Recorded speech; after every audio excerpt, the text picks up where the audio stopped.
"She's taking such good care of you while you recover," the nurse said, glancing admiringly at my best friend Maya Roman as she adjusted the flowers by my bedside, my grandmother's vintage sapphire wedding ring catching the harsh fluorescent light on her finger. Those words hung in the sterile recovery room air like a death sentence, because that ring had been on my finger when they wheeled me into surgery 3 days ago. I lay motionless in my hospital bed, the steady rhythm of machines monitoring my vital signs, providing a mechanical soundtrack to the most devastating betrayal of my life. My abdomen throbbed beneath layers of surgical dressings from the emergency appendectomy that had saved my life. Before we jump back in, tell us where you're tuning in from, and if this story touches you, make sure you're subscribed, because tomorrow I've saved something extra special for you. But that physical pain was nothing compared to the knife Maya had just twisted into my heart. I studied her face, the face I'd trusted for 15 years, as she spoke softly to the nurse about my delicate condition and how she was coordinating everything with my husband Lucas during this difficult time. The irony almost made me laugh through the haze of post-surgical medication. Maya Roman, my maid of honor, my confidant, the woman who had held my hand through every major life crisis, was now wearing the symbol of my marriage, while orchestrating what appeared to be the systematic destruction of my life. But what she didn't know, what nobody in this room knew, was that I had been awake for the past 20 minutes, listening, watching, and remembering every detail of the conversation that had just revealed the true scope of her betrayal. "How is Lucas handling everything?"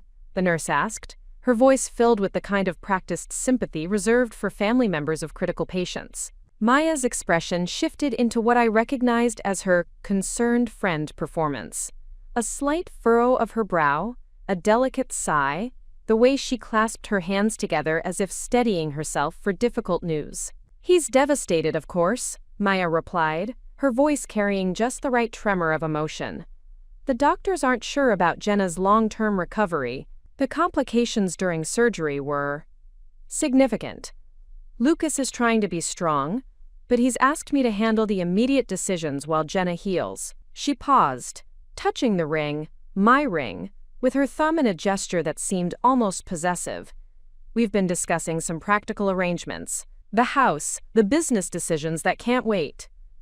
My blood ran cold despite the warm blankets covering me. What business decisions? What arrangements?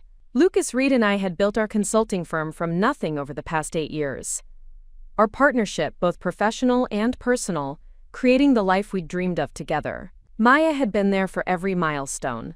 Our first major client, our wedding day, the purchase of our dream home in the suburbs. She'd been the photographer at our engagement party, the one who suggested the venue for our reception, the person who knew every detail of our financial arrangements because she'd been our accountant since the beginning. The nurse's pager buzzed, interrupting my racing thoughts.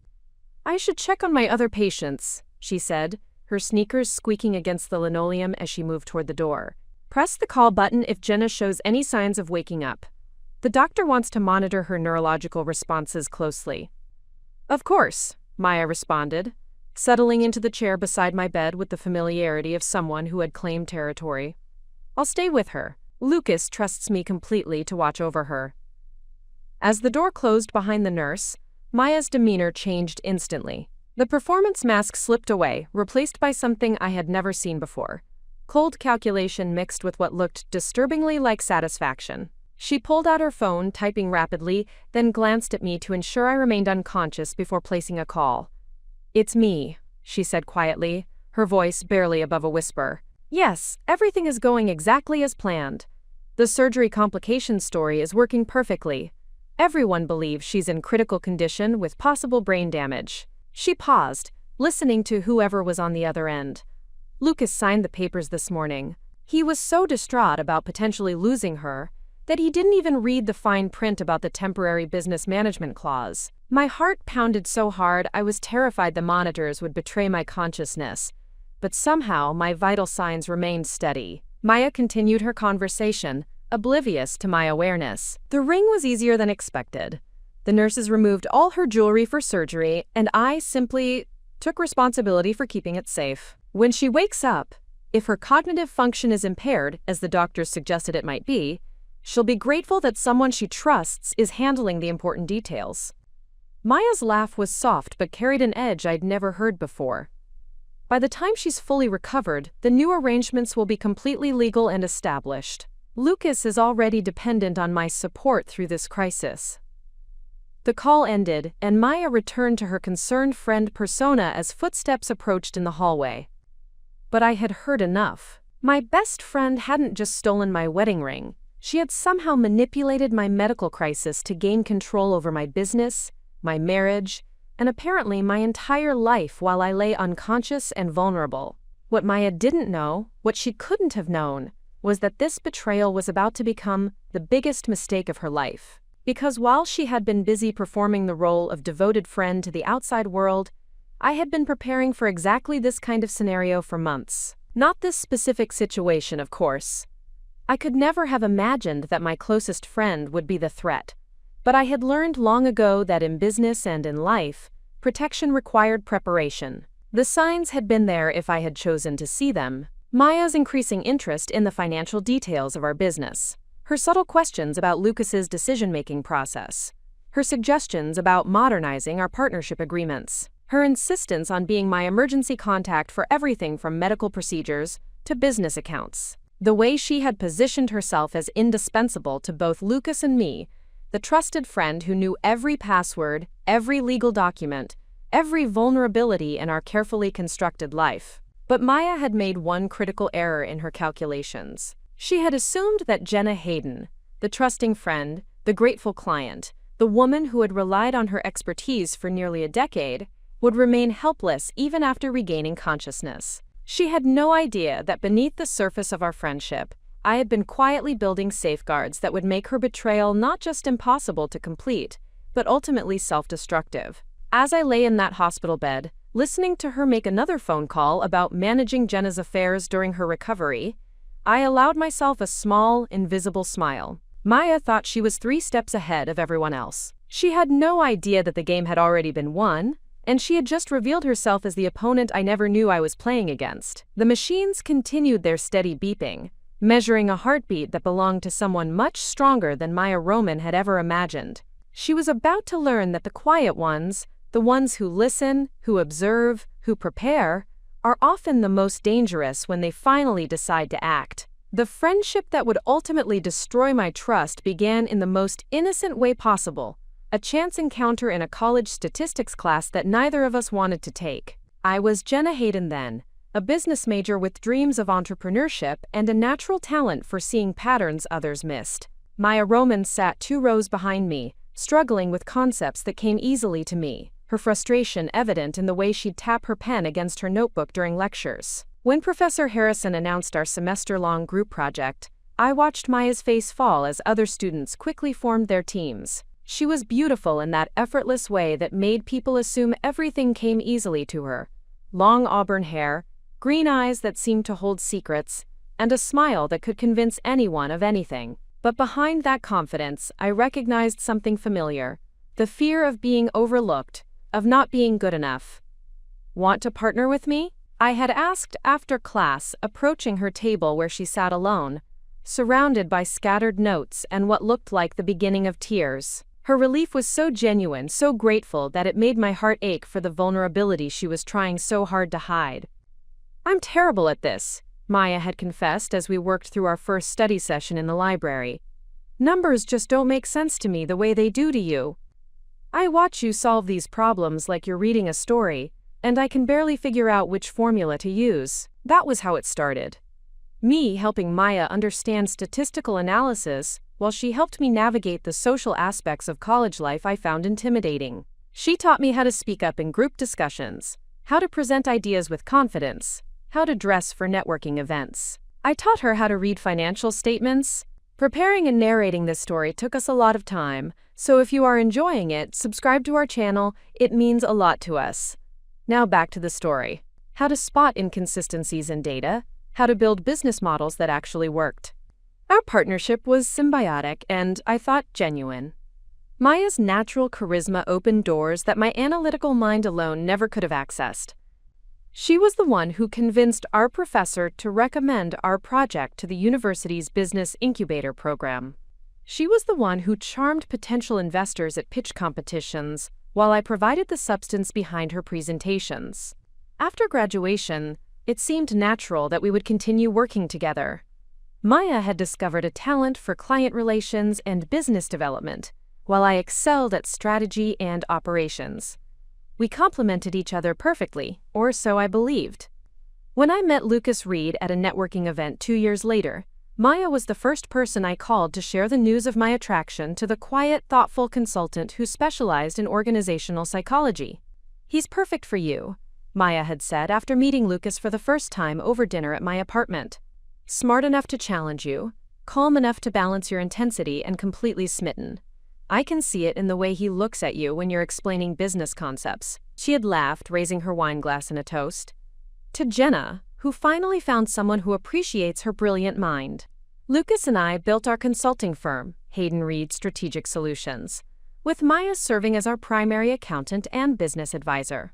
She helped us structure our partnership agreements, manage our client contracts, and navigate the complex financial arrangements that came with rapid growth.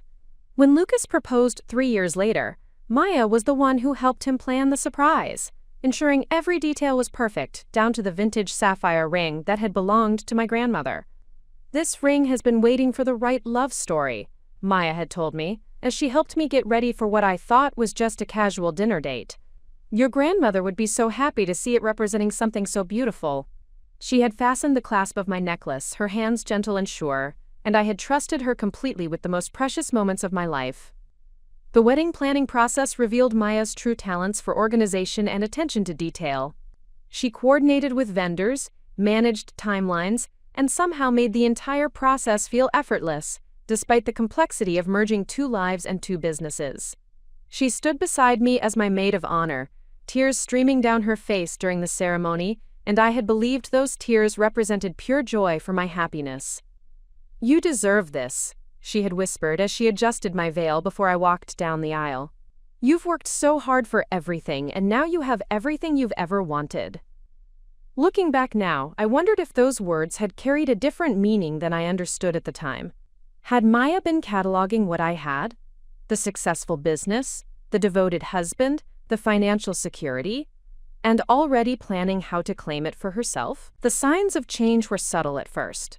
Maya's increasing involvement in the day-to-day operations of our business, her suggestions about protecting our assets through more complex legal structures, her insistence on being listed as an emergency contact for both Lucas and me. She framed these requests as practical necessities for a growing business, and we trusted her expertise completely. "You're both so busy with client work," she had explained when she proposed taking over more of our administrative responsibilities. "Let me handle the back end so you can focus on what you do best." It made perfect sense. Maya had always been the one who handled details we found tedious, who remembered appointments we might forget, who ensured nothing fell through the cracks. She became indispensable gradually, systematically. Our business accounts required her signature for efficiency. Our insurance policies listed her as a secondary contact for convenience. Our legal documents included provisions she had recommended for protection. Each change was logical, beneficial, and completely above board. Maya Roman, the struggling statistics student I had helped 15 years ago, had become the woman who held every key to my life. And now, lying in this hospital bed with her voice still echoing in my ears as she planned my professional and personal destruction, I realized that her gratitude had slowly transformed into something much darker. A sense of entitlement to everything I had built, everything I had earned, everything I had trusted her to protect. The student had surpassed the teacher, but not in the way either of us had ever imagined. The pain started on a Tuesday morning while I was reviewing quarterly projections in our home office. What began as a dull ache in my lower abdomen quickly escalated into something that made me double over, gasping for breath between waves of agony. Lucas found me 20 minutes later, curled on the floor beside my desk, my laptop still displaying the financial spreadsheets I'd been analyzing when the pain struck. "Emergency room now," Lucas said, his voice tight with concern as he helped me to my feet. The drive to Mercy General Hospital passed in a blur of traffic lights, and Lucas's reassuring words that everything would be okay, that it was probably just stress or something we ate.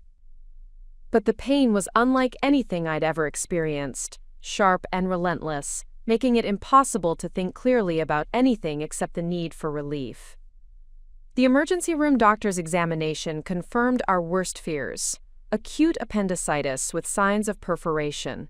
Surgery was required immediately to prevent life-threatening complications. As the medical team prepared me for the operating room, I managed to call Maya, my voice weak but urgent. "I need you to watch over things," I told her as Lucas held my hand, his face pale with worry.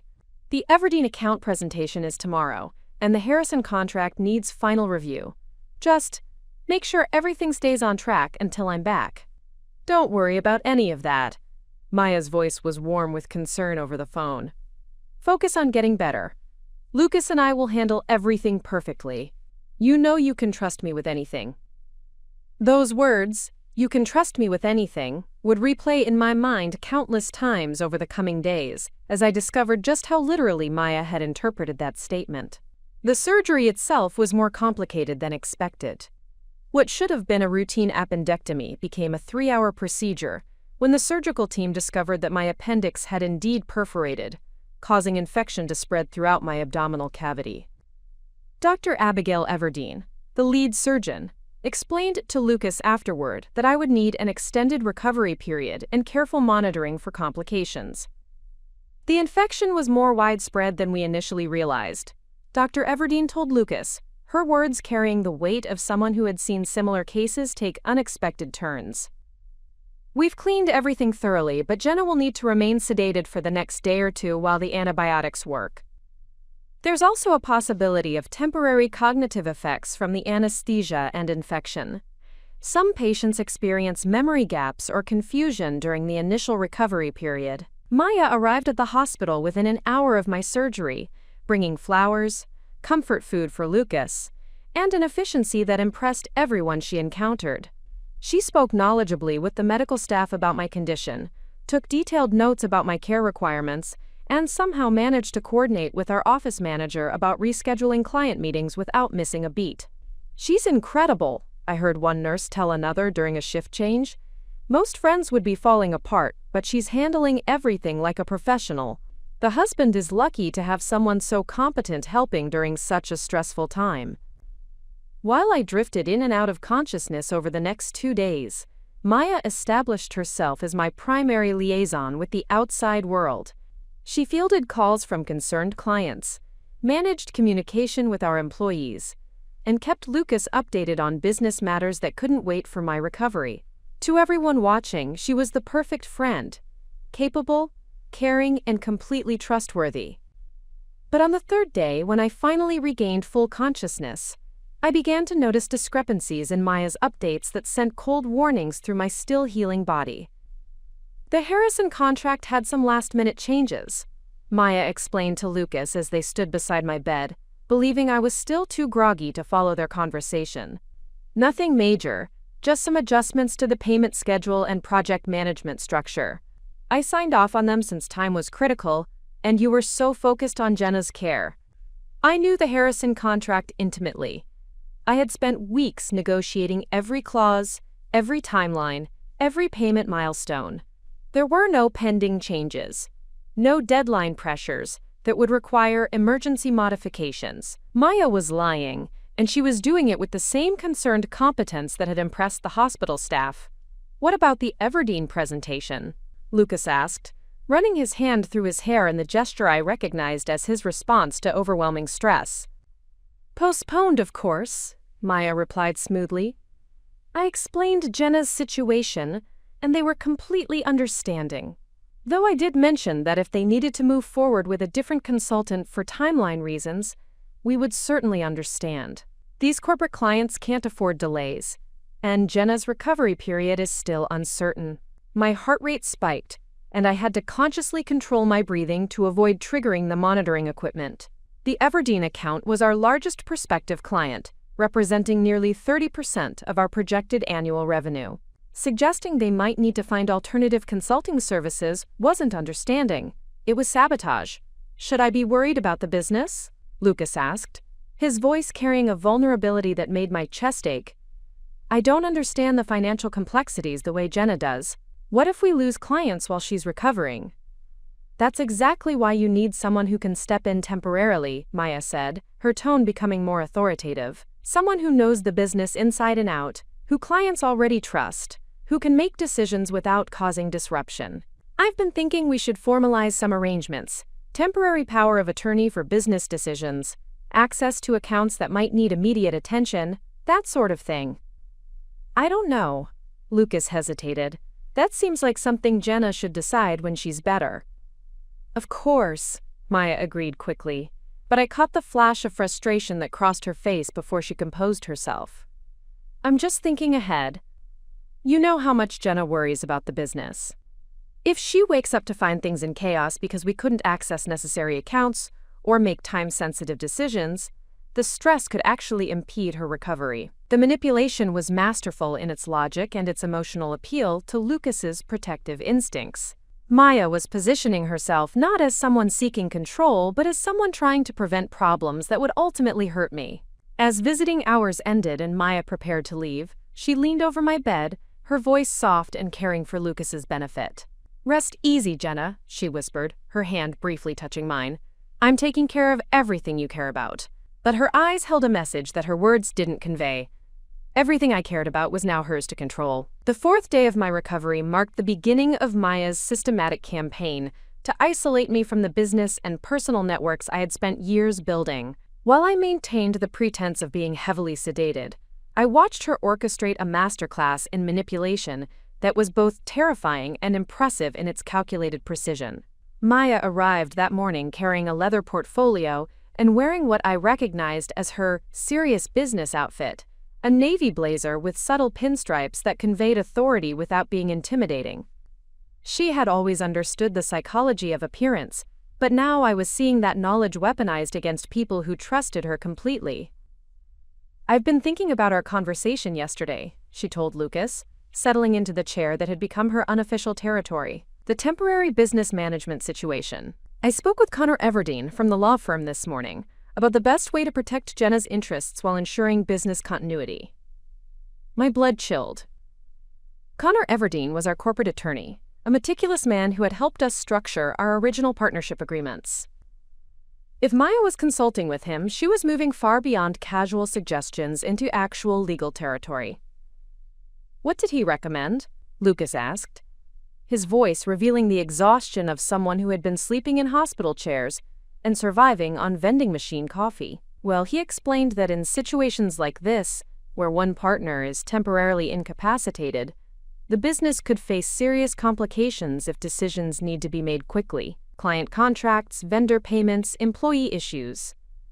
Maya opened her portfolio, retrieving documents that looked official and intimidating. He drafted some temporary authorization forms that would allow me to act on Jenna's behalf for routine business matters until she's fully recovered. I wanted to scream, to sit up and demand to see those documents, but I forced myself to remain still. Connor Everdeen was thorough and ethical. If he had prepared authorization forms, Maya must have presented him with a version of events that made her requests seem reasonable and necessary. Are you sure this is what Jenna would want? Lucas asked, his natural caution warring with his exhaustion and stress. Maya's expression softened with practiced sympathy. Lucas, you know how much Jenna trusts me. I've been handling her financial accounts for years. I know every client relationship, every business process. She would be devastated if the company she built suffered because we couldn't make basic operational decisions. She paused, letting that sink in before delivering her masterstroke. And honestly, trying to burden her with business decisions while she's fighting an infection could actually endanger her health. While they discussed the authorization forms, Maya's phone buzzed constantly with what she described as urgent business matters. Each interruption reinforced her narrative that the company was in crisis without my direct involvement, that decisions were backing up, that clients were becoming concerned. That was Harriet from the Morrison account, Maya said after ending one call, her voice tight with manufactured stress. They're questioning whether we can deliver on schedule given Jenna's condition. I assured them we have contingency plans, but she let the implication hang in the air like a threat. But I knew Harriet Morrison personally. We had worked together for 3 years, and she was the type of client who would extend deadlines rather than abandon a trusted consultant over a medical emergency. Maya was either lying about the call entirely or actively undermining client relationships to create the crisis she claimed to be managing. The most chilling moment came when Dr. Everdeen made her afternoon rounds. Maya intercepted her before she could examine me, engaging in what appeared to be a concerned discussion about my recovery timeline. "How long before we can expect Jenna to be making complex decisions again?" Maya asked, her voice carefully modulated between professional interest and personal concern. "Her husband and I are trying to manage some time-sensitive business matters, and we want to be realistic about when she'll be able to resume her normal responsibilities." "Recovery timelines vary significantly," Dr. Everdeen replied professionally. "The infection was serious, and some patients experience cognitive effects for weeks or even months after this type of surgery. Memory issues, difficulty concentrating, problems with complex reasoning, these are all normal during the healing process."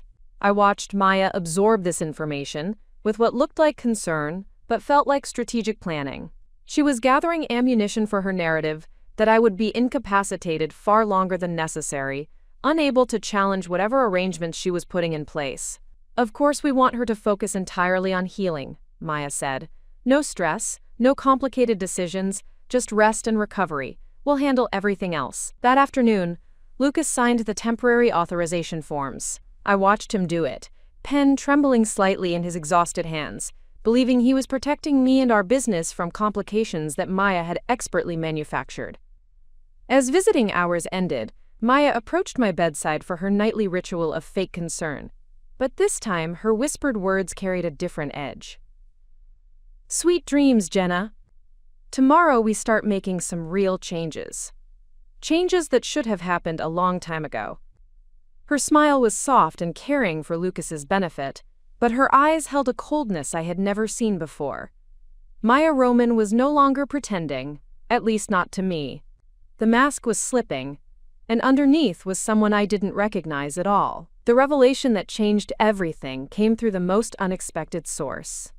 My night nurse, a sharp-eyed woman named Harriet Reed, who had been working at Mercy General for over 20 years. During her midnight rounds on my 5th night in the hospital, she noticed something that everyone else had missed. I was awake and alert far more often than my chart indicated. "You've been listening, haven't you?" Harriet whispered, as she checked my IV line, her voice so quiet it was barely audible above the hum of medical equipment. "I've seen that look before, patients who need to appear sicker than they are for their own protection." I made the split-second decision to trust her, offering the slightest nod that confirmed her suspicion. Harriet's expression didn't change, but she continued her routine care while speaking in the same low whisper. "Your friend has been asking very specific questions about cognitive recovery timelines and legal capacity. Questions that experienced medical professionals ask, not worried friends." She adjusted my blanket, her movements casual and professional. "If you need help, blink twice. If you need someone contacted, blink 3 times.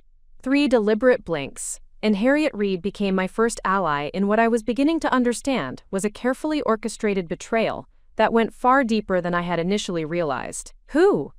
she mouthed silently. I couldn't speak the name without alerting the monitoring equipment to my consciousness, but I managed to whisper a single word. "Harrison." David Harrison had been my business law professor in college and had remained a mentor throughout my career. More importantly, he was now a partner at Harrison & Associates, a law firm that specialized in corporate fraud and fiduciary misconduct. If anyone could help me understand the legal implications of what Maya was doing, it would be David. Harriet nodded, almost imperceptibly. "I'll find a way to contact him discreetly. For now, keep pretending. Document everything you can remember, dates, times, exact conversations. You're going to need details." Over the next 2 days, while maintaining my unconscious act, I began mentally cataloging every suspicious interaction I had witnessed. Maya's conversations with Lucas about business decisions, her unauthorized contact with our attorney, her manipulation of client relationships, and most disturbingly, her discussions with unknown parties during phone calls she thought I couldn't hear. The pattern that emerged was sophisticated and methodical. Maya wasn't simply taking advantage of an opportunity. She had been laying groundwork for months, possibly years, to position herself as indispensable to both my personal and professional life. The medical crisis had simply accelerated a timeline that was already in motion. David Harrison's response came through Harriet the following evening. He couldn't visit directly without raising suspicions, but he had sent a message that made my blood run cold. Legal documents filed yesterday. Power of attorney, business management authorization, medical proxy. All appear legitimate but require immediate review. Maintain status quo until we can assess full scope. Maya had moved faster than I had imagined possible.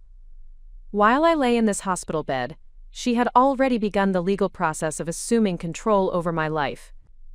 The temporary authorization forms Lucas had signed were apparently just the beginning of a much more comprehensive plan, but David's message also contained hope. Countermeasures available. Trust structures, protected assets, alternative documentation. Need 24 to 48 hours to prepare. Stay alert, stay safe. That night, I forced myself to remain completely still, as Maya made another of her whispered phone calls from the chair beside my bed. This conversation was different, more detailed, more confident, more revealing about the true scope of her intentions. "The medical proxy is in place," she said quietly, her voice carrying a satisfaction that made my skin crawl. "Yes, cognitive impairment concerns. The doctors confirmed possible long-term effects, which gives us plenty of justification for extended management of her affairs." She paused, listening.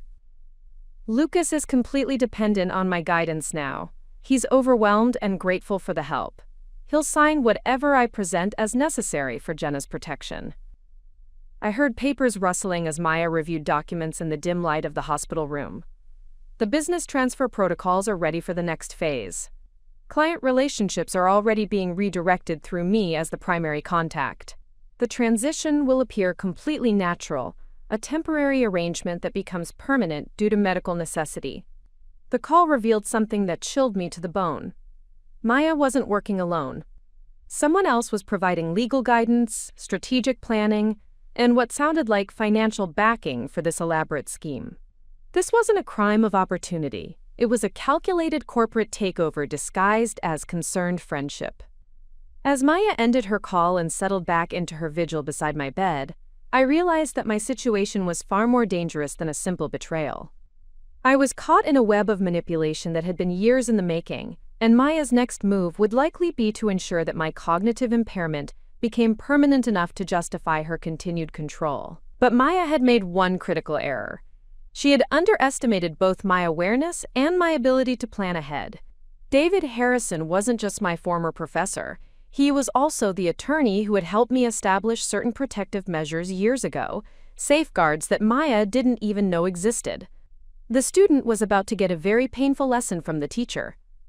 What Maya didn't know, what nobody except David Harrison and I knew, was that 3 years ago I had established a comprehensive protective framework that could be activated in exactly this type of scenario. The inspiration had come from a corporate fraud case David had shared during one of our quarterly mentor lunches, a story about a business owner whose trusted partner had systematically stolen everything while the owner recovered from a stroke. "The most dangerous threats come from the people closest to us," David had said that day, his expression grave, as he described how the victim had lost everything because they never imagined their partner could betray them. Trust is essential for business relationships, but blind trust is a luxury that successful people can't afford. That conversation had haunted me for weeks, leading to late-night discussions with Lucas about protecting what we had built together. We had agreed that while we trusted Maya completely, wisdom demanded safeguards that didn't depend on anyone's good intentions.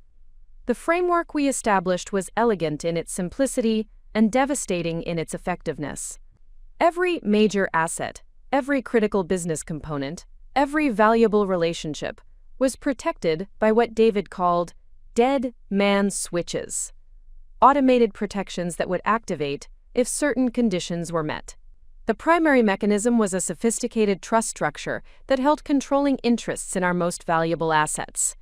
Unlike traditional trusts that required active management, this system was designed to respond automatically to specific trigger events: prolonged medical incapacitation, unauthorized access to protected accounts, or attempts to transfer business ownership without proper authorization from both Lucas and me. Maya's power of attorney forms, legitimate as they appeared, would grant her access only to carefully isolated accounts containing enough funds to handle routine operations, but nowhere near enough to damage our core business. The real assets, our client contracts, intellectual property, investment accounts, and business ownership, were protected by legal structures she didn't even know existed. More importantly, every attempt to access protected assets would automatically trigger notification protocols.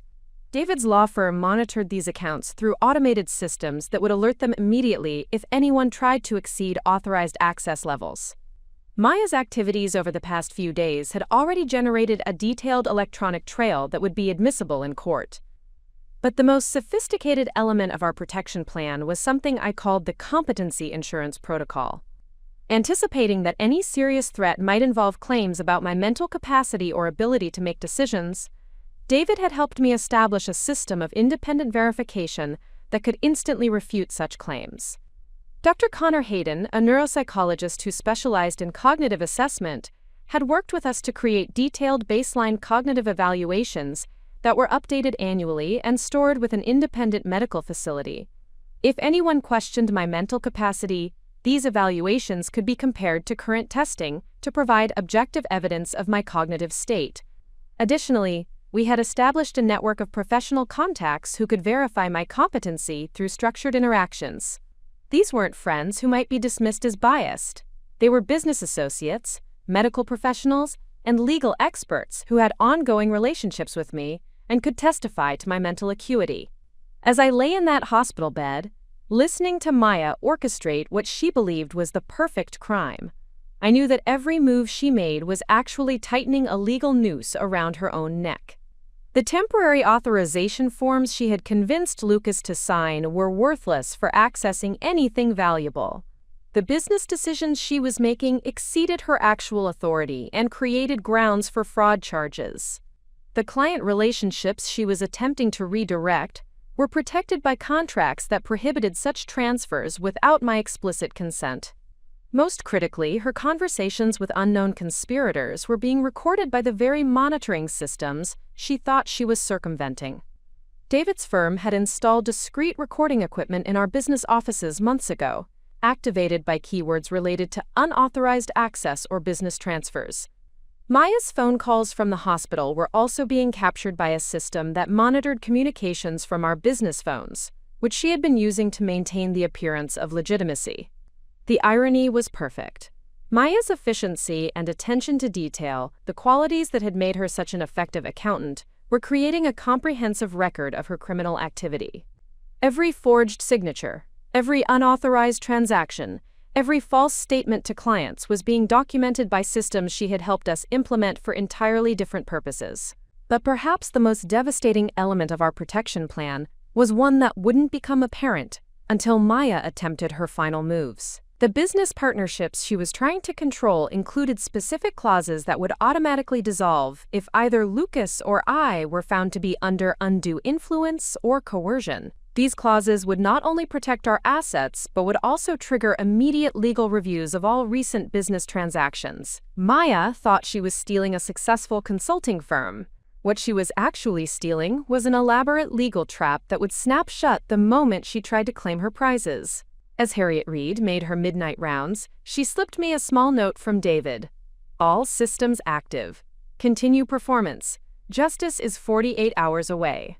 I closed my eyes, allowing myself the first moment of genuine peace I had felt since discovering Maya's betrayal. The student was about to learn that her teacher had been preparing for this lesson all along.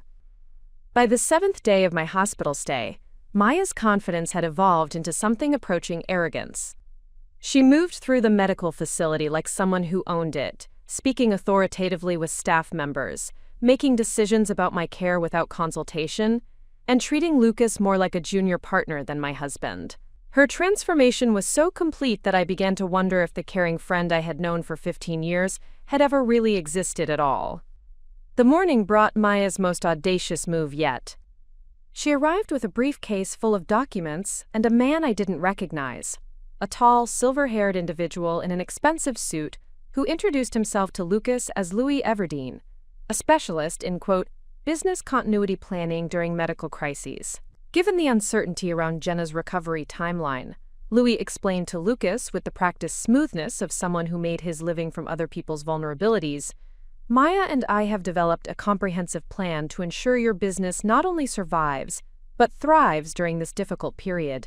I watched through barely open eyes as Louis spread documents across the rolling table they had positioned near my bed. The papers looked official, complete with corporate letterheads and legal language that would intimidate anyone without extensive business experience. Maya sat beside Lucas, occasionally touching his arm in gestures of support while she explained each document's necessity. This consulting agreement formalizes my temporary management role, Maya said, pointing to a thick contract. It protects both you and Jenna by establishing clear authority structures and accountability measures.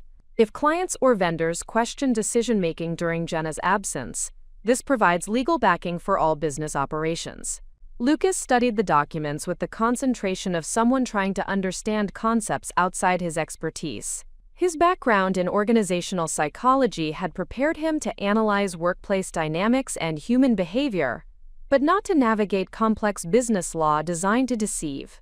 The compensation structure seems substantial, Lucas observed, his finger tracing a section of the contract that apparently outlined Maya's temporary management fees. Market rate for crisis management consulting, Louis interjected smoothly. Maya's taking on enormous responsibility and liability. The fee structure reflects both the scope of work and the risk she's assuming on Jenna's behalf. What they were describing as temporary management was actually a comprehensive transfer of business control, with compensation that would drain our operating capital within months. The consulting agreement included provisions for Maya to restructure client contracts, negotiate new partnerships, and make strategic decisions that could fundamentally alter our business model. But Maya's most calculated move came when she addressed my medical situation directly. I've been consulting with Dr. Everdeen about Jenna's cognitive recovery, Maya told Lucas, her voice carrying exactly the right combination of concern and clinical detachment. The infection was more severe than initially diagnosed, and there may be lasting effects on her decision-making capacity.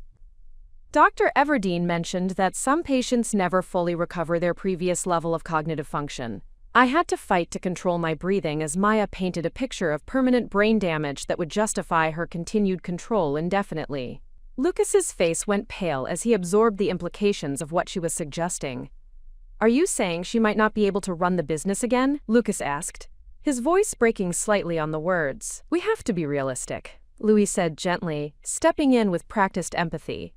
Even if Jenna makes a full physical recovery, complex business decisions might be beyond her capacity for months or even years. The responsible thing is to establish management structures that don't depend on her cognitive abilities returning to previous levels. Through the monitoring equipment, I could hear my heart rate accelerating with rage, but the sedatives Maya had convinced the medical staff to administer were keeping my external responses muted. She had somehow gained influence over my medical care, ensuring that I remained artificially groggy and unresponsive even as my natural recovery progressed. The final document Louis presented was the most chilling, a medical power of attorney that would give Maya authority to make healthcare decisions on my behalf if my cognitive impairment was deemed significant enough to compromise my judgment. This is just a precaution, Maya assured Lucas as she guided his hand toward the signature line. If Jenna's cognitive function returns completely, we can dissolve all these arrangements immediately. But if the doctor's concerns prove accurate, these documents ensure someone who understands her wishes can advocate for her care. As Lucas hesitated, Maya played her final card. She pulled out her phone and showed him what appeared to be a series of concerning text messages. These are from 3 of our biggest clients, Maya said, her voice heavy with manufactured regret. They're questioning whether we can fulfill our contracts given the uncertainty around Jenna's condition.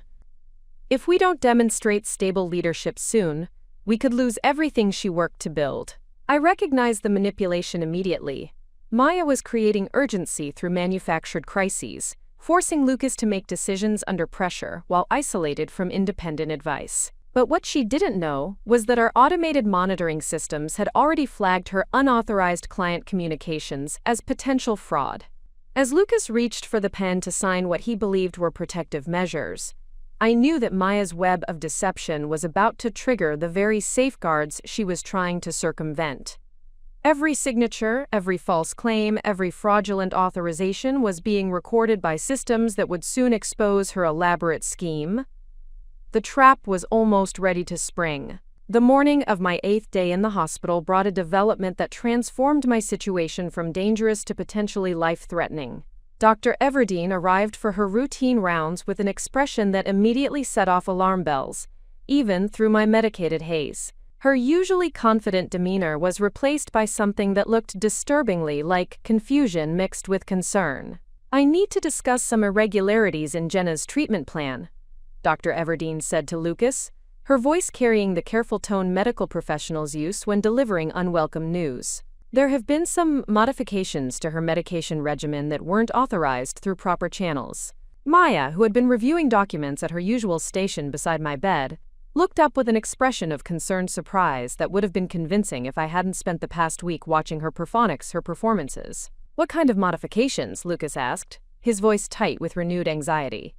"Additional sedatives, primarily. Medications that are extending her recovery time and keeping her cognitive function suppressed well beyond what we would expect at this stage of healing." Dr. Everdeen consulted her tablet, scrolling through what appeared to be a detailed medication history. These orders came through with what appeared to be family requests for, quote, comfort and rest, but they're inconsistent with optimal recovery protocols. The room fell silent except for the steady beeping of my monitors. I could feel the tension building as Lucas processed this information, his protective instincts warring with his exhaustion and confusion. "I don't understand," Lucas said slowly. "Who would have requested changes to her medication? I certainly didn't authorize anything beyond what was medically necessary." Maya's response was a masterclass in deflection and manufactured emotion. Her eyes filled with tears as she reached for Lucas's hand, her voice trembling with what appeared to be genuine distress. "I may have. I was so worried about Jenna's pain levels, her agitation during the night when the infections were worst. I spoke with one of the nurses about whether there was anything that could help her rest more comfortably." She paused, allowing her voice to break slightly. "If I overstepped, if I somehow caused her recovery to be delayed, I'll never forgive myself." But Dr. Everdeen wasn't satisfied with Maya's explanation. Her medical training had taught her to recognize inconsistencies, and something about the medication modifications had clearly raised serious concerns. "The issue isn't just about comfort medication," Dr. Everdeen continued, her tone becoming more clinical and direct. "Some of the drugs added to Jenna's regimen can cause temporary cognitive impairment that mimics brain damage. If someone was deliberately trying to create the appearance of lasting neurological damage, this would be exactly the pharmaceutical approach they might use." The accusation hung in the air like a toxic cloud. Maya's tearful performance shifted almost imperceptibly, her grief transforming into defensive indignation. "Are you suggesting that I would deliberately harm my best friend?" Maya's voice rose with perfectly calibrated outrage. "Dr. Everdeen, I've been here every day, caring for Jenna, managing her business affairs, supporting her husband through the most difficult period of their lives. The idea that I would somehow sabotage her recovery is not only insulting, it's completely absurd." Lucas looked between Maya and Dr. Everdeen, his confusion evident as he tried to process accusations that challenged everything he believed about the woman who had been his rock during this crisis. "There has to be some mistake," Lucas said, his voice pleading for a simpler explanation. "Maya has been incredible throughout this entire ordeal. She's sacrificed her own business interests to help manage ours. She's been more like family than a friend." Dr. Everdeen's expression softened slightly as she recognized Lucas's emotional state, but her medical concerns remained paramount. "I'm not making accusations," she said carefully. "I'm simply noting that Jenna's medication profile includes drugs that weren't medically indicated and that are known to suppress cognitive function. Given that there are significant business and financial decisions being made based on assumptions about her mental capacity, I felt obligated to bring these irregularities to your attention." Maya's response revealed the first crack in her carefully maintained facade. Instead of continued emotional appeals, she shifted to a more aggressive strategy that suggested someone who felt cornered. "Dr. Everdeen, I understand you're trying to be thorough, but your implications are creating unnecessary stress during an already traumatic situation. Perhaps it would be better to focus on Jenna's current treatment, rather than questioning the motivations of people who've been advocating for her care." The shift in Maya's tone was subtle, but unmistakable. She was no longer the grateful friend seeking guidance. She was someone asserting authority and pushing back against unwelcome scrutiny. Dr. Everdeen noticed the change immediately. Her expression hardened as she recognized the transformation in Maya's demeanor.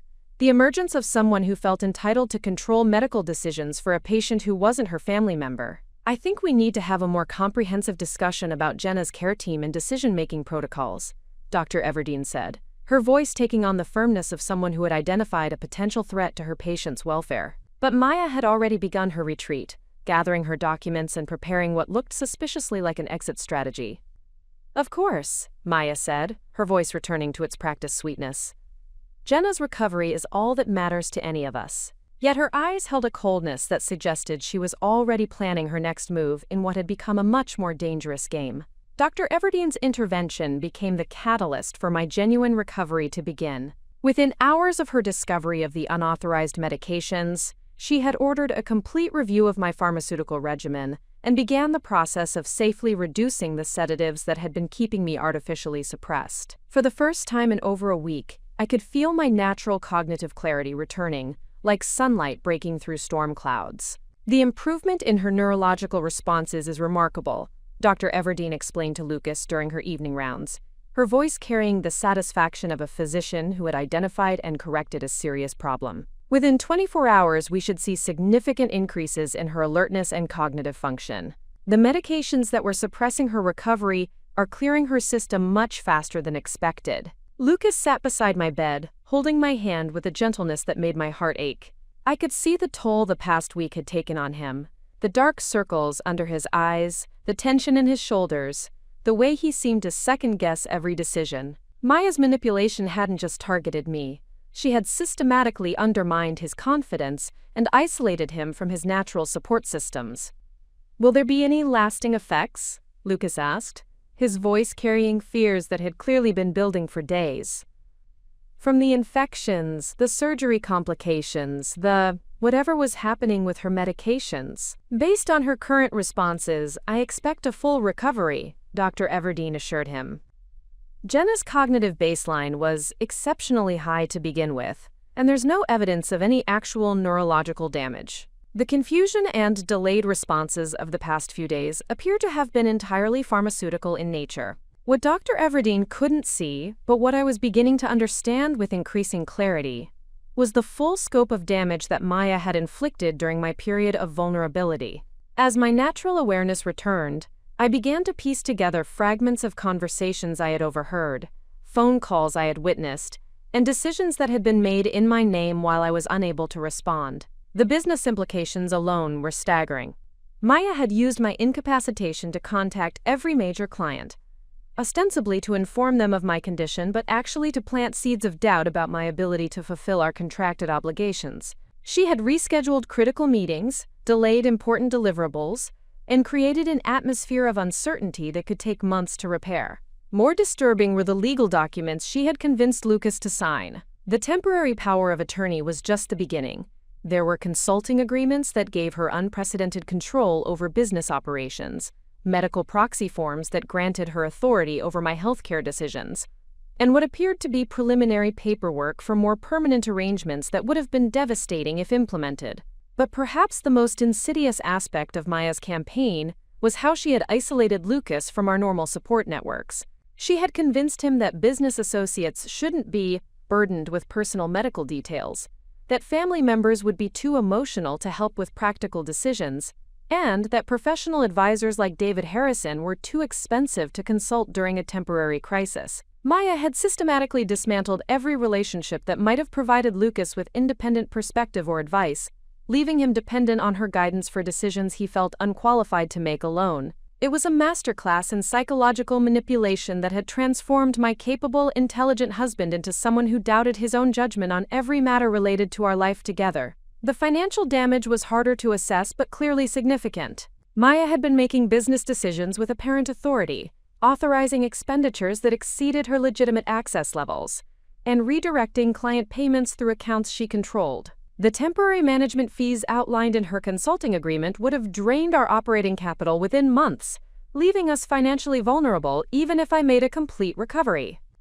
Most chilling was the realization that Maya's plan had been designed with multiple exit strategies. If I recovered quickly and challenged her actions, she could claim that everything was done with the best intentions during a medical crisis. If I suffered lasting cognitive impairment, whether natural or pharmaceutically induced, she could maintain control indefinitely while appearing to be the devoted friend who had sacrificed her own interests to care for me. The sophistication of her scheme suggested months or even years of preparation. Maya hadn't simply taken advantage of an unexpected opportunity. She had been positioning herself for exactly this scenario, building trust and access, while carefully studying our vulnerabilities and preparing to exploit them. As evening settled over the hospital, Lucas finally allowed himself to believe that I was genuinely improving. He squeezed my hand gently, his voice thick with emotion as he spoke to what he thought was my unconscious form. "I'm so sorry, Jenna. I tried to protect everything you built, but I was so scared of making the wrong decisions.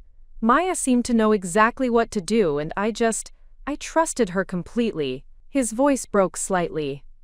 "I hope I didn't ruin everything while you were fighting to get better." I wanted desperately to reassure him, to tell him that his trust hadn't been misplaced but manipulated, that Maya's betrayal was calculated and sophisticated, rather than an obvious threat he should have recognized. But I also knew that revealing my awareness prematurely could be dangerous if Maya still had allies or access that could threaten my recovery. Tomorrow, Dr. Everdeen had promised I would be alert enough for complex conversations.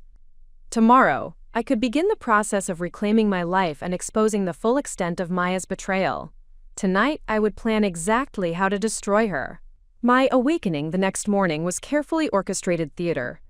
Dr. Everdeen had coached me on how to simulate the gradual return of consciousness in a way that would appear medically authentic, while allowing me to assess my situation without immediately revealing the full extent of my awareness. Lucas was present, as was Maya, who had arrived early with her usual portfolio of documents and concerned expressions. "Jenna?" Lucas's voice was soft and hopeful as he noticed my eyes fluttering open with apparent confusion. "Can you hear me? You're in the hospital, but you're going to be okay." I allowed my gaze to drift slowly around the room, taking in the medical equipment, the flowers Maya had brought, and finally focusing on Lucas, with what I hoped appeared to be genuine recognition emerging through mental fog. "Lucas?" My voice was deliberately weak and uncertain. What happened? I remember pain, and then everything is so unclear." Maya leaned forward from her chair, her performance of relieved concern so convincing that I almost admired her dedication to the role. "Oh, Jenna, thank God. You've been so sick. Emergency surgery for appendicitis, complications from infection. You've been unconscious for over a week." I let confusion cloud my expression as I processed this information, deliberately showing the kind of cognitive uncertainty that would be expected after prolonged sedation. A week? But what about the Harrison contract? The Everdeen presentation? The business? "Don't worry about any of that," Maya said quickly, moving closer to my bedside. "I've been handling everything. All the clients understand about your medical situation, and I've kept all the important projects moving forward. You just need to focus on getting better." Lucas took my hand, his relief at my apparent recovery evident in every gesture. "Maya has been incredible, Jenna. I don't know what we would have done without her. She's managed everything, the business, your medical care, all the decisions that couldn't wait." I allowed my eyes to drift to Maya's hands as she reached for a water cup, noting with carefully controlled anger that she was still wearing my grandmother's wedding ring. The sight of it on her finger sent a surge of rage through me that I had to consciously suppress to maintain my performance. "My ring," I said with apparent confusion, looking down at my bare left hand. "Where is my wedding ring?" Maya's response was smooth and practiced. "The medical staff removed all your jewelry before surgery for safety. Don't worry. Everything is being kept secure."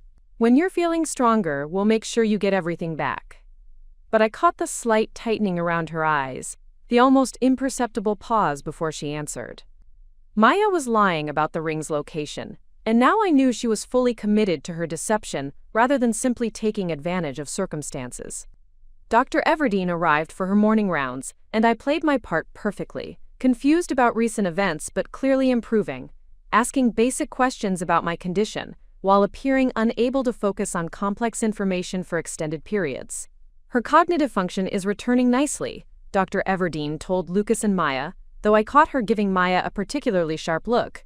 We'll want to monitor her closely over the next few days, but I expect continued improvement. However, complex decision-making may be challenging for some time, as her brain fully recovers from the medication effects. Maya absorbed this information with what appeared to be concern but felt like strategic planning.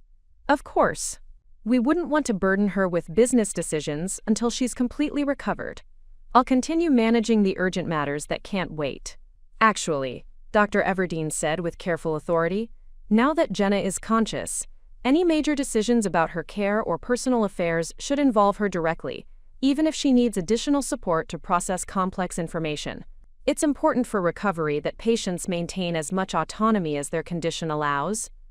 I watched Maya's face carefully as Dr. Everdeen established this boundary. The flash of frustration that crossed her features was quickly masked, but not before I saw the anger of someone whose authority was being challenged. Of course, Maya agreed smoothly, though I hope Jenna understands that some time-sensitive business matters have required immediate attention. The consulting arrangements we established were purely to protect her interests during the crisis. This was the opening I had been waiting for. With carefully modulated confusion, I asked, "Consulting arrangements? I don't remember. What kind of arrangements?" Lucas began explaining the temporary power of attorney on business management agreements, his words revealing the full scope of what Maya had convinced him to authorize. As he spoke, I maintained an expression of growing concern and bewilderment. "That seems like a lot of responsibility for you to take on," I said to Maya, my voice carrying the uncertainty of someone trying to process complex information through mental fog. "Are you sure that's what I would have wanted?" Maya's smile remained perfectly calibrated, but I detected the underlying tension of someone whose carefully constructed narrative was beginning to face scrutiny. "It's exactly what any best friend would do," she replied, "protecting what matters most to you until you're strong enough to handle it yourself." But her eyes held a different message. She had invested too much in this scheme to allow my recovery to derail her plans. The real battle was about to begin.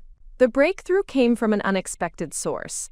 Connor Reed, our office manager, who arrived at the hospital that afternoon, carrying a laptop bag and wearing an expression that mixed professional concern with barely contained anger.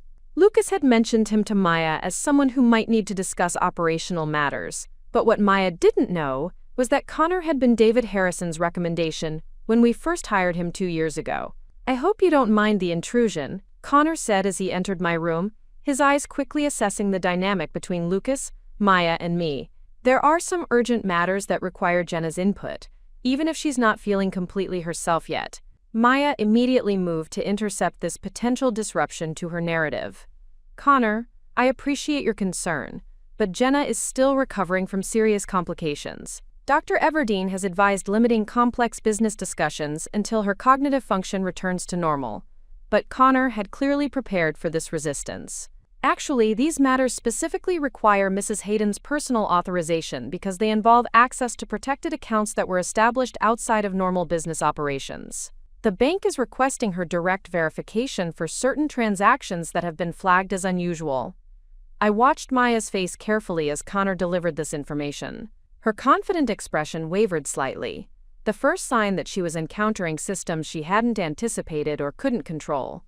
"What kind of transactions?" Lucas asked, his business instincts beginning to override his exhaustion and emotional vulnerability. Connor opened his laptop and turned the screen toward us, displaying what appeared to be a detailed banking interface with multiple account summaries. "There have been several large transfers and authorization requests over the past week. Some of them exceed the limits established for routine business operations." As Connor walked us through the financial activity, a clear pattern emerged, that painted Maya's actions in an increasingly damning light. She had attempted to access accounts that were far beyond her legitimate authority, had authorized expenditures that exceeded approved limits, and had tried to redirect client payments through systems that required my personal verification. "I don't understand," Maya said, her voice carrying the first notes of defensiveness I had heard since my supposed awakening. "These are all standard business operations that fall under the temporary management authority Lucas and I established for Jenna's protection." Connor's expression remained professionally neutral, but his words carried unmistakable implications. "The problem is that many of these accounts are protected by automated security systems that flag unauthorized access attempts. Mrs. Hayden established these protections specifically to prevent exactly this type of activity." I allowed confusion to cloud my expression as I processed this information, playing the role of someone trying to understand complex financial concepts through the fog of recovery. "Protected accounts? I'm sorry, I'm having trouble remembering. What protections?" "You established them about 3 years ago," Connor explained gently, pulling up additional screens that showed the architecture of the security systems David Harrison and I had implemented. Trust structures, automated monitoring, verification protocols, very sophisticated safeguards designed to protect your assets if you were ever unable to manage them personally. The blood drained from Maya's face as she realized the implications of what Connor was revealing. The temporary authority she thought she had gained was largely illusory. Real control over our valuable assets required verification systems she couldn't access or circumvent. Lucas leaned forward, his analytical mind beginning to process the discrepancies between what Maya had told him and what Connor was demonstrating. "Are you saying that the management arrangements Maya and I set up don't actually give her access to the accounts she needs to run the business?" "That's exactly what I'm saying," Connor confirmed. "The temporary power of attorney covers routine operational expenses and basic account access, but anything significant triggers automatic security protocols that require Mrs. Hayden's personal verification." I watched Maya struggle to maintain her composure as her carefully constructed scheme began to unravel. She had spent weeks positioning herself as indispensable, convincing Lucas that she could seamlessly manage our business operations, only to discover that the most valuable assets were protected by systems she couldn't penetrate. This is a nightmare," Maya said, her voice taking on a note of genuine panic. "Jenna, when you established these protections, did you consider what would happen if you were genuinely incapacitated? What if your recovery takes months? The business could collapse while we wait for security systems to accept your authorization." But Connor had anticipated this argument as well. "Actually, the systems include provisions for exactly that scenario.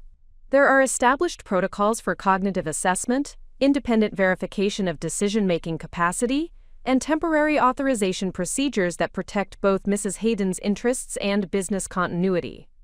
"What kind of protocols?" Lucas asked, his question revealing growing suspicion about why Maya hadn't mentioned any of these protective measures during their previous discussions.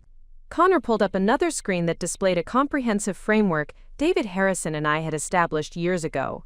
Independent medical evaluation, cognitive assessment by qualified specialists, verification by trusted professional contacts, and review by a designated oversight committee.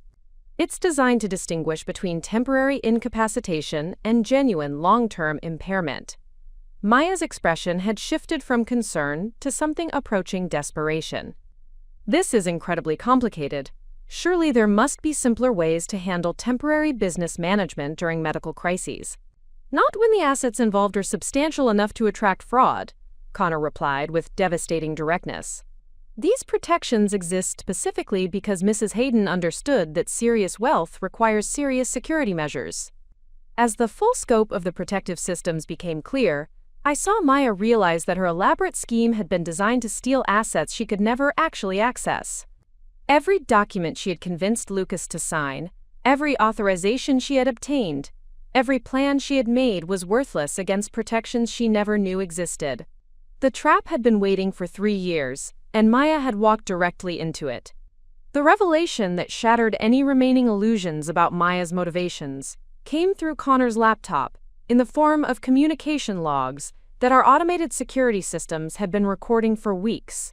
As he scrolled through encrypted email threads and phone records, the true scope of Maya's betrayal emerged like a cancer being exposed under surgical lights. The security protocols don't just protect against unauthorized access, Connor explained, his voice taking on the gravity of someone delivering devastating news. They also monitor and record all communication attempts related to protected accounts. What we've discovered is extensive. Maya had gone very still in her chair, her usual animated concern replaced by the rigid posture of someone who understood they were about to be exposed. Lucas watched the screen with growing alarm as Connor revealed communication patterns that painted a picture far more sinister than opportunistic betrayal. Maya, these emails show you've been in contact with Harrison Financial Services for over 6 months, Connor said, highlighting a series of encrypted messages. They're not just casual inquiries. These are detailed discussions about asset valuation, business acquisition strategies, and what appears to be a systematic plan to gain control of Hayden Reed Strategic Solutions. The name Harrison Financial Services sent ice through my veins. I knew them by reputation, a predatory investment firm that specialized in acquiring distressed businesses at below-market values, often by creating the very distress that justified their low offers. I was researching options for business expansion, Maya said, her voice lacking its usual confidence. With Jenna's workload increasing, I thought it might be helpful to explore strategic partnerships that could provide additional resources. But Connor was already displaying evidence that demolished this explanation. The communications began 8 months ago, well before any discussion of expansion. And they specifically focus on scenarios where one partner becomes incapacitated or unable to continue business operations. Lucas's face had gone pale as he absorbed the implications. Are you saying Maya was planning for something to happen to Jenna? That this wasn't just taking advantage of an unexpected crisis? The pattern suggests extensive preparation, Connor confirmed grimly. There are detailed discussions about creating management voids, establishing alternative authority structures, and implementing what Harrison Financial calls transition protocols for businesses with vulnerable partnership arrangements. Maya's composure finally cracked completely. This is insane. You're making it sound like I planned for Jenna to get sick, like I somehow caused her appendicitis. That's not just ridiculous, it's impossible. But Connor wasn't finished revealing the scope of the conspiracy. He pulled up another set of records that showed financial transfers between Maya and Harrison Financial Services, dating back nearly a year. These payments, Connor said, highlighting a series of transactions, appear to be consulting fees paid to Maya Roman for what Harrison Financial describes as, quote, business intelligence and relationship management services. The amounts total over $200,000. The room fell silent except for the steady rhythm of my medical monitors. Maya had been receiving payments from a predatory investment firm for almost a year, providing them with inside information about our business operations, our financial status, our vulnerabilities, and our personal circumstances. Maya, Lucas said, his voice barely above a whisper, you've been selling information about our business? About Jenna? About our marriage? Maya's response revealed the depth of her transformation from friend to enemy. Instead of denial or remorse, she displayed a cold calculation that suggested this moment of exposure had always been a possibility she had prepared for. You have no idea how much work I've put into your success, Maya said, her voice taking on a bitter edge I had never heard before. 15 years of managing your finances, organizing your lives, solving your problems, making you look competent to clients who would have seen through your limitations in minutes without my intervention. The venom in her words was shocking, but more disturbing was the sense that this was Maya's true voice, the thoughts and resentments she had been harboring beneath years of performed friendship. Harrison Financial offered me an opportunity to receive fair compensation for value I'd been providing for free, Maya continued, standing now and abandoning any pretense of concern for my welfare. They recognized what you never did, that I was the real architect of your business success. Connor continued working on his laptop, and I could see additional records appearing on screen that painted an even more damaging picture. The communications also include detailed personal information about both Mr. and Mrs. Hayden, medical history, travel schedules, daily routines, Security arrangements. Maya has been providing Harrison Financial with comprehensive intelligence about your private lives. Lucas stared at Maya, as if seeing her for the first time. You've been spying on us for a year, selling information about our marriage, our health, our business, everything. I've been documenting reality, Maya replied coldly. The reality that Jenna Reed built her success on my foundation, that your consulting firm exists because of my financial management and client relationship skills. That neither of you has ever truly appreciated what I contributed to your comfortable lives. The mask had come off completely. Maya Roman, the grateful friend I had helped through college, the loyal business partner who had stood beside me for 15 years, had revealed herself as someone consumed by resentment and greed, willing to destroy everything I cared about for money and a twisted sense of recognition. But what Maya still didn't understand was that every word she had just spoken was being recorded by the same security systems that had captured her communications with Harrison Financial Services. She had just provided a complete confession that would destroy her life as thoroughly as she had tried to destroy mine. Maya's confession had been exactly what David Harrison and I needed to trigger the final phase of our protection protocols. What she didn't realize was that her emotional outburst had just activated a comprehensive surveillance network that would capture every move she made over the next 24 hours. Connor's laptop wasn't just displaying evidence. It was transmitting everything happening in my hospital room directly to law enforcement and regulatory authorities. I think we all need to take a step back, Maya said, apparently recognizing that her mask-off moment had been strategically disastrous. She attempted to return to her concerned friend persona, but the performance felt hollow after her bitter revelation of resentment. This has been incredibly stressful for everyone, and I think emotions are running higher than they should. Lucas remained silent, staring at Maya with the expression of someone who was mentally reviewing years of interactions through an entirely new lens. I could see him connecting dots that had previously seemed unrelated.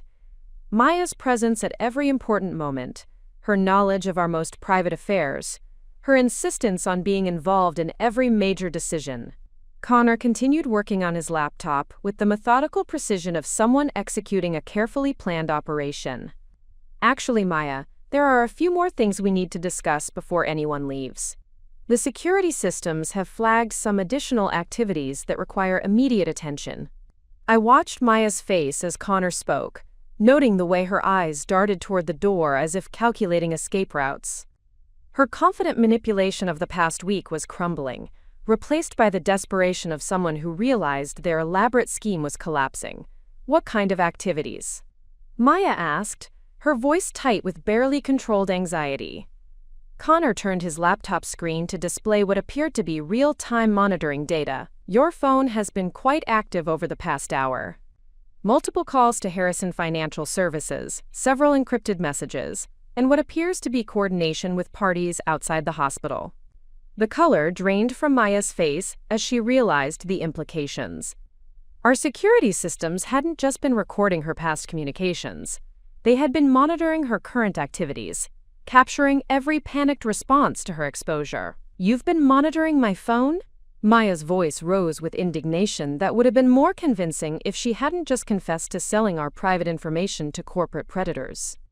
We've been monitoring all communications related to protected accounts and business operations, Connor corrected calmly, which includes any device that has accessed our secure systems using your credentials over the past year. This was a revelation that sent Maya into full panic mode. She had been using her legitimate access to our business systems to gather intelligence for Harrison Financial, not realizing that every search, every document she accessed, every file she downloaded, was being tracked and recorded by the very security measures she thought she was circumventing. The most interesting development, Connor continued, is the emergency protocol your contacts at Harrison Financial appear to be implementing right now. They're attempting to accelerate their timeline, probably because they realize their asset acquisition strategy has been compromised. On Connor's screen, we could see real-time financial movement. Harrison Financial was liquidating positions, transferring funds, and apparently attempting to distance themselves from Maya's activities. The predatory investment firm was abandoning their inside source now that her cover had been blown. Maya's phone buzzed with an incoming call that she answered with visible desperation. Yes, I understand the situation has changed. No, I don't think I can maintain. What do you mean the contract is void? I listened to her side of the conversation with grim satisfaction as Harrison Financial apparently cut her loose, canceling whatever arrangements they had made and leaving her to face the consequences of her actions alone.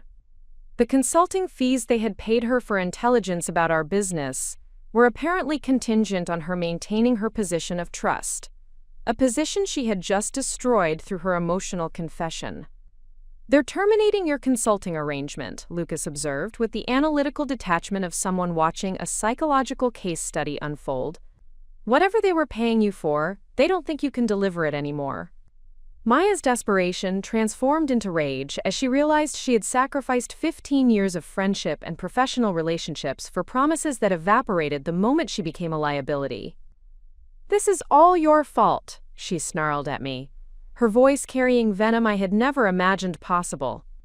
"If you had just stayed unconscious for another week, if you hadn't created these paranoid security systems, everything would have worked perfectly." But Connor had one final revelation that demonstrated just how thoroughly Maya had underestimated our preparations.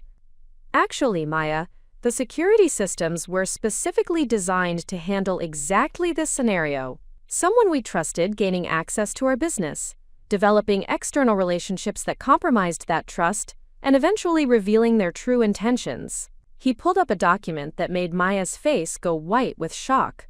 A comprehensive dossier that David Harrison's firm had been building on her activities for months, triggered by automated alerts when her communication patterns began suggesting potential conflicts of interest. "We've known about your relationship with Harrison Financial for almost 6 months, Connor said quietly. "We've been documenting everything, building a legal case, and waiting for you to reveal the full scope of your intentions." Maya stared at the evidence of her own destruction, finally understanding that she hadn't been executing a brilliant scheme. She had been walking into a trap that had been set long before her betrayal began. The prey had become the predator, and now it was time to spring the final snare. The moment that would haunt Maya for the rest of her life came when I slowly sat up in my hospital bed, my movements deliberate and controlled, my eyes clear and focused with an alertness that made her stumble backward in shock. The cognitive confusion she had been counting on, the medicated haze that had given her such confidence, evaporated like morning mist as I spoke with perfect clarity. "Hello, Maya," I said, my voice steady and strong. "I've been listening to everything you've said for the past 9 days. Every phone call, every lie, every plan you thought you were making in secret." The transformation in Maya's expression was immediate and devastating. The realization that I had been conscious, aware, and listening crashed over her like a physical blow. She gripped the arms of her chair, her knuckles white with the force of someone trying to anchor themselves to a reality that was shifting beneath their feet. "That's impossible," Maya whispered, her voice barely audible. "The medications, the cognitive impairment," Dr. Everdeen said. "Dr. Everdeen said exactly what we needed her to say," I replied calmly. Once she discovered that someone had been authorizing medications designed to keep me artificially sedated, she became very interested in helping us understand who was responsible and why. Lucas stared at me with a mixture of relief and amazement that made my heart ache. I could see him processing the implications, that I had been protecting him and our business, even while appearing helpless, that the confusion and vulnerability he had witnessed were carefully orchestrated performances. "You've been awake this whole time?" Lucas asked, his voice thick with emotion. "Listening to everything, watching Maya." "Not the whole time," I clarified, reaching for his hand. "But for the past week, yes. Since the night Harriet Reed, my night nurse, realized I was more alert than my chart indicated, and helped me contact David Harrison." Maya's face went through a series of expressions: shock, betrayal, rage, and finally a cold calculation that suggested she was still looking for ways to salvage her situation. "You can't prove anything. Everything I did was authorized through proper legal channels. Lucas signed all the documentation willingly, but Connor was already displaying the evidence that would destroy that defense." "Actually, Maya, we can prove everything. The security systems you didn't know existed have been recording all of your activities. including the unauthorized medication requests you made using forged family member credentials. On Connor's screen, a devastating timeline emerged that showed Maya's manipulation in precise detail. Medical records she had altered, pharmacy requests she had submitted using false information, and most damning of all, audio recordings of her phone calls where she discussed keeping me sedated long enough to consolidate her control over our assets. The beautiful irony, I said, watching Maya's face as she absorbed the scope of her exposure, is that you helped us design many of these security systems yourself. You recommended the monitoring software, you suggested the automated backup procedures, you even helped implement the communication logging that recorded your own conspiracy. Maya's composure finally shattered completely. "You manipulative bitch," she snarled, abandoning any pretense of friendship or professionalism. "You set me up. You knew I was struggling financially. You knew Harrison Financial was offering me opportunities you would never provide, and you let me walk into this trap." "I didn't set you up, Maya," I replied with calm finality. "You set yourself up.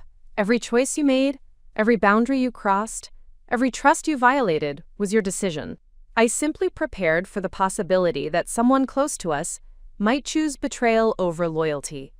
Lucas was studying the evidence Connor continued to display, his analytical mind processing the timeline and scope of Maya's deception. "She's been planning this for almost a year," he said, his voice carrying a mixture of hurt and disgust.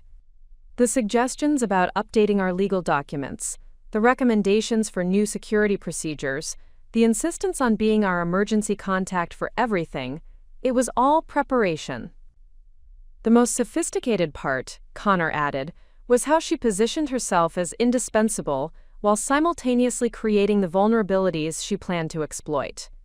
"She convinced you to rely on systems she controlled while building relationships with parties who wanted to acquire your business at distressed prices." Maya made one final attempt to control the narrative, her voice taking on the desperate tone of someone who had lost everything and was grasping for any remaining leverage. "You'll never prove intent. I can claim everything was done with good intentions during a medical crisis. Harrison Financial will deny any improper relationship. You have circumstantial evidence and recordings that could be interpreted multiple ways." But I had been saving the most devastating revelation for last. From beneath my hospital blanket, I retrieved a small recording device that Harriet Reed had helped me conceal, a device that had captured every conversation in my room for the past week. "Maya," I said, holding up the recorder, "I have your voice clearly stating that you deliberately manipulated my medical treatment to keep me sedated. I have your confession about selling our private information to Harrison Financial.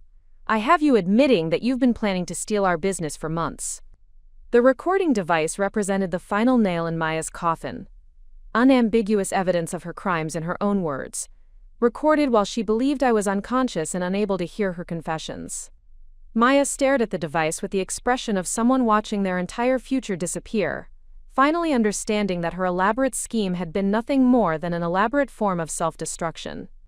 The arrival of Detective Louis Hayden and FBI agent Abigail Roman transformed my hospital room into the epicenter of what would become one of the most comprehensive corporate fraud investigations in the region's history. Maya's face went ashen as she realized that our evidence hadn't just exposed her betrayal, it had triggered federal involvement due to the interstate nature of her conspiracy with Harrison Financial Services. "Maya Roman," Detective Hayden said, his voice carrying the authority of someone who had spent years building cases against financial predators.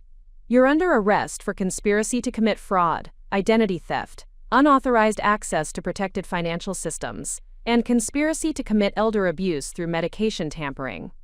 The formal charges hit Maya like physical blows. She had expected embarrassment, professional consequences, perhaps civil litigation. She hadn't anticipated criminal prosecution that could result in decades in federal prison. "This is insane," Maya protested as Detective Hayden read her rights.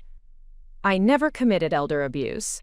Jenna is 34 years old, not elderly, and I never accessed any systems I wasn't authorized to use." Agent Roman, whose sharing of Maya's surname was purely coincidental but seemed grimly appropriate, consulted her tablet before responding. "The elder abuse charges relate to your systematic medication tampering designed to incapacitate Mrs. Hayden. Age isn't the only factor. Deliberately causing cognitive impairment in a vulnerable adult qualifies under federal statute. As for system access, you used stolen credentials and falsified authorization to access protected accounts containing over $2 million. Lucas watched the proceedings with the stunned expression of someone discovering that their reality had been an elaborate fiction. $2 million? He asked, his voice barely above a whisper. Maya, you were trying to steal $2 million? That was just the beginning, Connor said, consulting his laptop where additional evidence continued to emerge. The Harrison Financial communications show they were planning a systematic acquisition that would have ultimately given them control of your entire business portfolio, including your real estate holdings, intellectual property, and client relationships. Conservative estimates suggest the total value approaches $8 million. Maya's attempted theft hadn't been desperate opportunism. It had been a calculated heist that would have destroyed everything Lucas and I had built while leaving us financially ruined and professionally discredited. The scope of her betrayal was breathtaking in its ambition and devastating in its potential impact. The most damaging evidence, Agent Roman continued, comes from your own recorded confessions over the past week. Federal wiretapping laws allow for recording when individuals have reasonable suspicion of ongoing criminal activity. Mrs. Hayden's recorded evidence of your conspiracy is completely admissible. Maya's attorney, summoned by her panicked phone calls but clearly unprepared for the scope of the charges, attempted damage control that was doomed from the start. My client was operating under extreme emotional stress, caring for her best friend during a medical crisis. Any statements she made were taken out of context and don't reflect criminal intent. But Agent Roman had dealt with similar defenses countless times. Your client's communications with Harrison Financial Services began 8 months before Mrs. Hayden's medical emergency. The conspiracy was planned, systematic, and involved multiple federal crimes, including wire fraud, mail fraud, and violations of interstate commerce regulations. As Maya was processed for arrest, she made one final attempt to manipulate the situation through emotional appeal. "Jenna, please," she said, her voice breaking with what appeared to be genuine despair. "We were friends for 15 years. I made mistakes, terrible mistakes, but I never wanted to hurt you. Can't we find some way to resolve this without destroying my entire life?" I looked at Maya, really looked at her. Perhaps for the last time.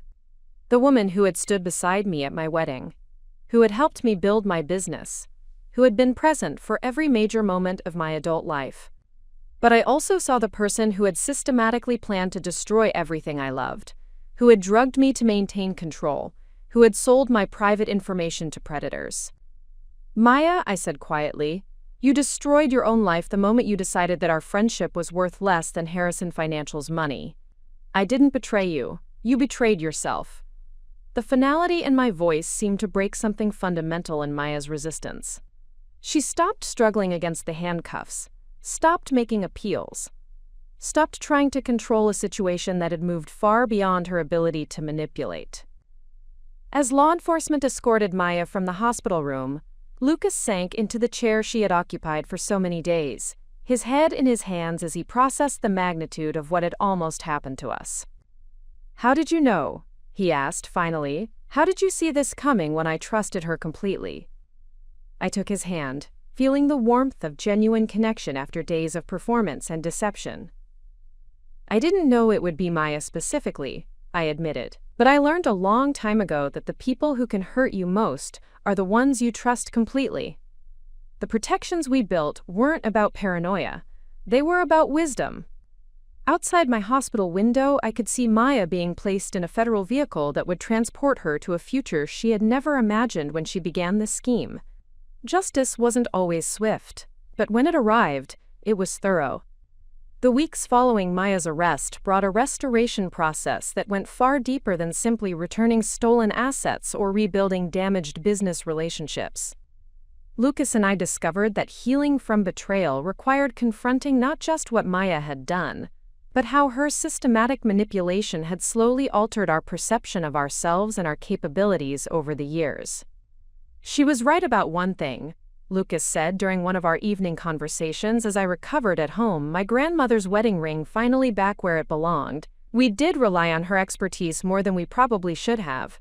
Not because we couldn't handle things ourselves, but because she made dependency feel like efficiency. Dr. Connor Hayden, the neuropsychologist who had helped establish our original protection protocols, worked with both of us to understand the psychological impact of Maya's long-term manipulation. Her methods had been subtle but devastating, gradually convincing us that we needed her guidance for decisions we were perfectly capable of making independently. Financial abuse often works this way, Dr. Hayden explained during one of our sessions. The perpetrator creates artificial dependency by handling tasks the victims could easily manage themselves, then leverages that dependency to gain control over increasingly important decisions. Over time, the victims begin to doubt their own competence. The business recovery proved surprisingly straightforward once we understood the full scope of Maya's interference.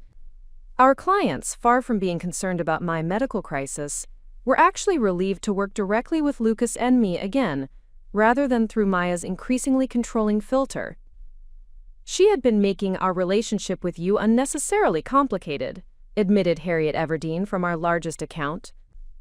Always insisting on being the primary contact, scheduling meetings at her convenience rather than ours, adding layers of approval that seemed excessive for routine project modifications. Working with you directly feels refreshingly simple. Connor Reed's investigation revealed that Maya had been systematically complicating our client relationships, creating artificial friction that positioned her as essential for smooth communication. She had convinced clients that Lucas and I were too busy for direct contact, while convincing us that clients preferred working through a dedicated account manager. Harrison Financial Services faced federal investigation that would ultimately result in the firm's dissolution and criminal charges against several executives. The predatory investment strategy Maya had helped them implement had targeted dozens of small businesses across multiple states, using inside sources to create artificial crises that justified below-market acquisition offers. Your case became the keystone that brought down their entire operation, Agent Roman explained during a follow-up interview. Maya's recordings provided evidence of systematic fraud that connected to similar schemes they were running in other markets. She thought she was getting rich, but she was actually documenting a criminal enterprise.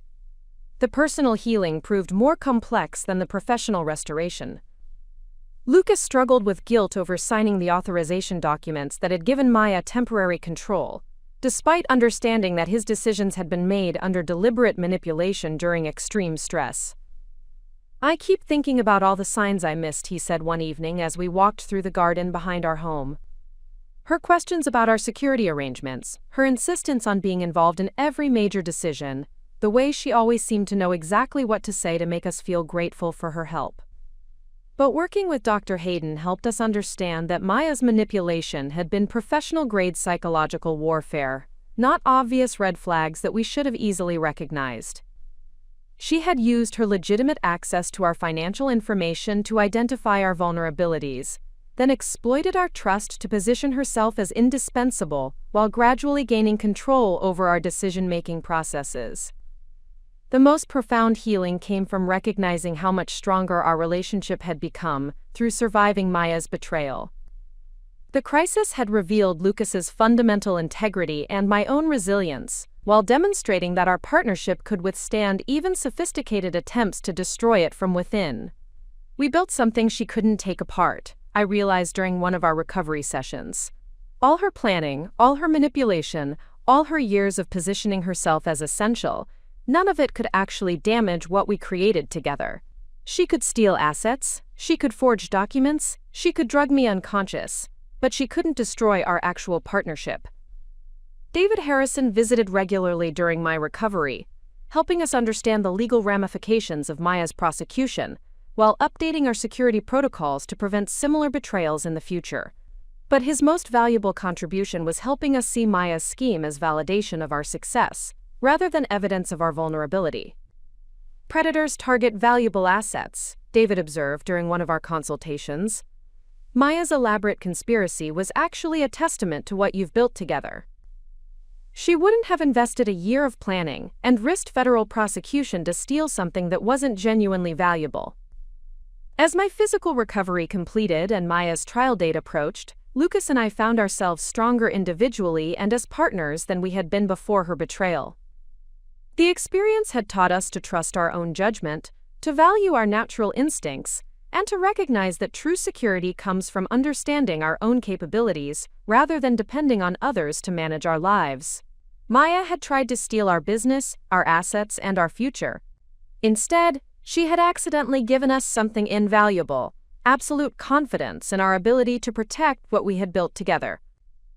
As I sit here today, wearing my grandmother's ring and reflecting on everything that happened, I want to share something crucial with everyone listening to this story. What happened to me wasn't just about one woman's betrayal. It was about recognizing the patterns that make all of us vulnerable to manipulation by people we trust. The most important lesson I learned is this: the people who can hurt you most are always the ones closest to you. Maya didn't gain access to my life through force or deception. I gave it to her willingly because I trusted her completely.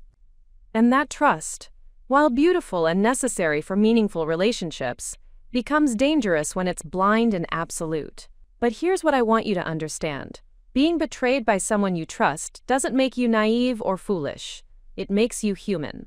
Maya's manipulation worked because she exploited basic human needs: the desire for help during overwhelming times, the comfort of having someone knowledgeable handle complex tasks, the relief of sharing burdens with people who care about us.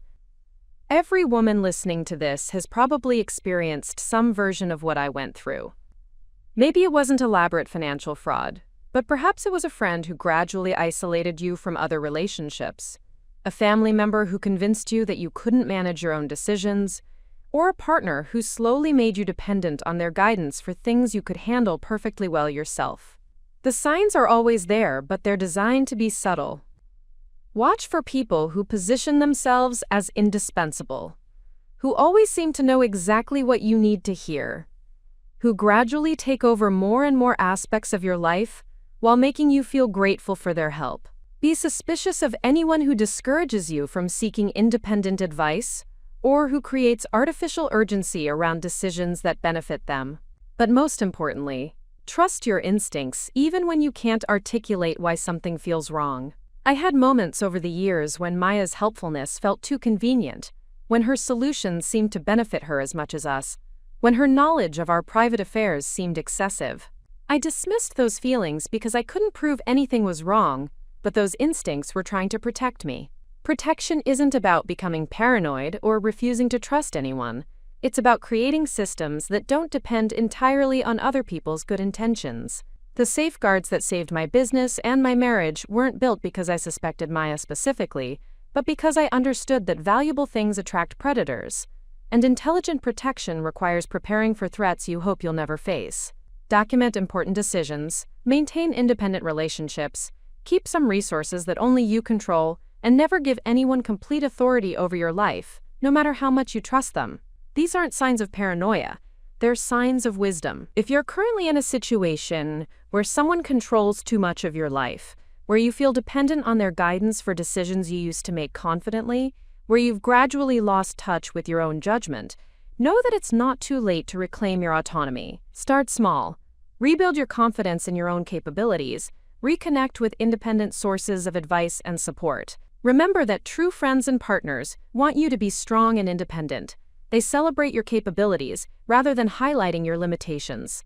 They encourage you to trust your own judgment rather than always deferring to theirs. Anyone who makes you feel weak, dependent, or incapable of managing your own life is not protecting you. They're controlling you. Maya tried to steal my business, my marriage, and my future. But she couldn't steal my strength, my intelligence, or my ability to protect what matters most to me. Those qualities belong to you too, and no one can take them away unless you let them. Trust yourself, protect yourself, and never let anyone convince you that you're not capable of managing your own life. You are stronger than you know, and that strength is your greatest protection against anyone who would try to take advantage of your trust. Up next, you've got 2 more standout stories right on your screen. If this one hit the mark, you won't want to pass these up. Just click and check them out. And don't forget to subscribe and turn on the notification bell so you don't miss any upload from us.